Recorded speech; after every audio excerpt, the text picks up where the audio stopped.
Телеканал «Якутия-24» продолжает следить за проектом «Покорители холода» и рассказывать о том, что нового удалось узнать экспедиторам о нашем крае, Якутии.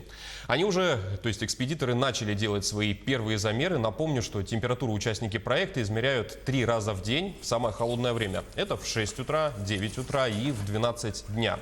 Замеры также проводятся и экспедиционным способом. То есть один из участников вместе с каюром-проводником в радиусе 10-15 километров от лагеря на оленях упряжках ищет участки рельефа, где могут скапливаться низкие температуры.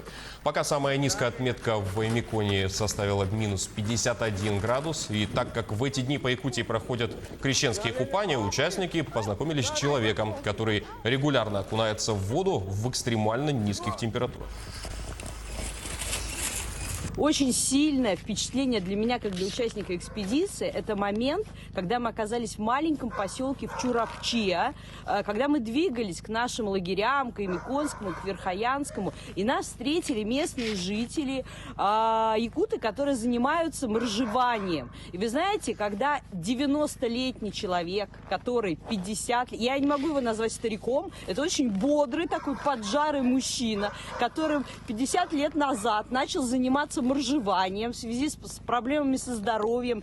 И ты понимаешь, что ты стоишь, и ты даже варежку не можешь снять, потому что у тебя мерзнет рука, а он идет в прорубь.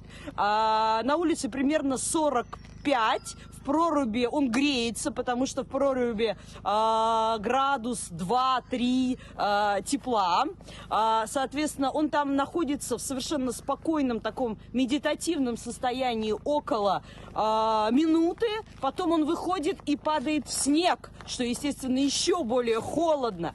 Но самый, конечно, финал, это по третья часть вот этой процедуры, когда он в тапочках, в общем, в плавках, идет метров 100 до своего дома. Наверное, для меня это тот самый покоритель холода, настоящий, который символизирует Якутию, в которой возможно невозможное и криотерапия в действии.